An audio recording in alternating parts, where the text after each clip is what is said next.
Hello everyone, this is Ruchi and welcome back to this channel. Today in this session we are going to continue with exercise 9.1 of chapter 9 some applications of trigonometry. Okay. इस video में हम देखेंगे question number 13, लेकिन उससे पहले मेरा एक humble request कि अगर आपको क्वेश्चन समझ आए, मेरा पढ़ाने का तरीका समझ आए तो प्लीज़ आप मेरी इस वीडियो को लाइक करना, चैनल को सब्सक्राइब करना और जिनके लिए भी वीडियो हेल्पफुल आप प्लीज़ उनको इस वीडियो को शेयर कर देना. ओके, चलिए देखते हैं. क्वेश्चन नंबर 13 है हमारा.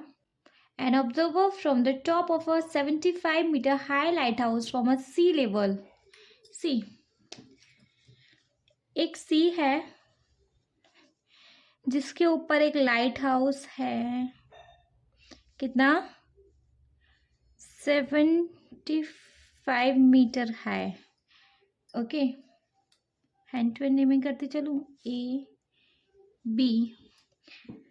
The angle of depression of two ships are 30 degree and 45 degree. That means angle of depression नीचे की तरफ बनेगा, टॉप से बनेगा.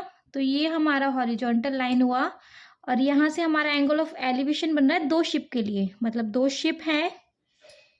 सपोज एक शिप है हमारी यहाँ और एक शिप है हमारी यहाँ, है ना. तो एक एंगल ऑफ एलिवेशन यहाँ बनेगा, एक एंगल ऑफ डिप्रेशन यहाँ बनेगा और एक एंगल ऑफ डिप्रेशन यहाँ बन रहा है. ठीक है जी. एक है 30 डिग्री का और एक है 45 डिग्री का. देखो क्लियर दिख रहा होगा. जो कम वाला है वो कम डिग्री का होगा और ये ज़्यादा वाला है तो ये हो गया हमारा 45 डिग्री का. ठीक है. If one ship is exactly behind the other on the same side of a lighthouse, एक शिप दूसरी के जस्ट पीछे है ना. Then find the distance between the two ships. इन दोनों के बीच का डिस्टेंस फाइंड करना है हमें. क्लियर हुआ? समझ आया होगा नहीं? चलो इनको नेमिंग कर देते हैं. ए बी हो गया, इसको नेम दे देते हैं सी, इसको नेम दे देते हैं डी. ठीक है. कैसे करेंगे इसको सॉल्व, चलिए वो देखते हैं. देखो मैंने लास्ट क्वेश्चन में भी समझाया था कि अगर दो पैरेलल लाइंस हैं और उनके बीच में एक ट्रांसवर्सल है तो ये एंगल किसके अपोजिट होता है? इस एंगल के. क्यों होता है? Cause of vertically opposite angle, है ना. तो अगर ये दोनों पैरेलल लाइंस हैं, ये और ये, तो ये एंगल अपोजिट होगा इस एंगल की. तो अगर ये 30 है तो ये भी हमारा 30 हुआ और ये एंगल अपोजिट होगा इस वाले एंगल की. तो अगर वो 45 है तो ये भी 45 हुआ. समझ में आई ना ये चीज़? लाइन्स एंड एंगल वाले चैप्टर में भी ये चीज़ पढ़ी होगी आपने. ठीक है. चलिए कैसे कर सकते हैं हम, हमें ये पार्ट निकालना है. तो देखो पहले अगर हम इस छोटे वाले ट्राइंगल को लेके चले तो हमारे पास परपेंडिकुलर तो है, बेस नहीं है. परपेंडिकुलर से हम बेस निकाल लेंगे, है ना. तो पहले हम छोटे वाले ट्राइंगल को ही ले लेते हैं.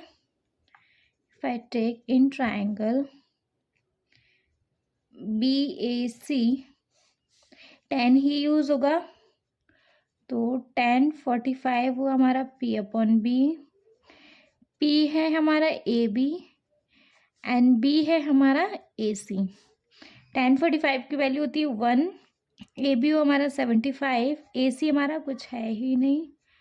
क्रॉस करेंगे तो क्या आएगा? AC is equal to 75. AC निकल आया हमारा, ये निकल आया 75, है ना. अब इस बड़े वाले ट्राइंगल की बात करें. In triangle BAD tan he consider होगा क्योंकि यहाँ परपेंडिकुलर और बेस की बात हो रही है. तो tan 30 is equal to P/B. P है हमारा AB, B है हमारा AD, है ना. tan 30 की वैल्यू होती है 1/√3. AB की वैल्यू ऑलरेडी हमारे पास है 75. AD की नहीं है. AD को कैसे लिख सकते हैं? इसको भी तो हमें यूज़ करना पड़ेगा ना कहीं यूज़ करें. इसको हम AC + CD कर सकते हैं. तो AC क्या है हमारा 75 एंड CD तो कुछ है ही नहीं. ठीक है. अगर हम क्रॉस करेंगे तो क्या आएगा 75 √3 is equal to 75 plus C D को कॉमन छोड़ेंगे, इस 75 को यहाँ ले आए is equal to C D. 75 common लिया, क्या बचा √3 - 1 is equal to C D आ गया हमारा, यही चाहिए था हमें। ठीक है, इफ़ इनकेस अगर फिर भी कोई डाउट हो तो आप मुझे कमेंट सेक्शन में कमेंट करके पूछिएगा। Thank you.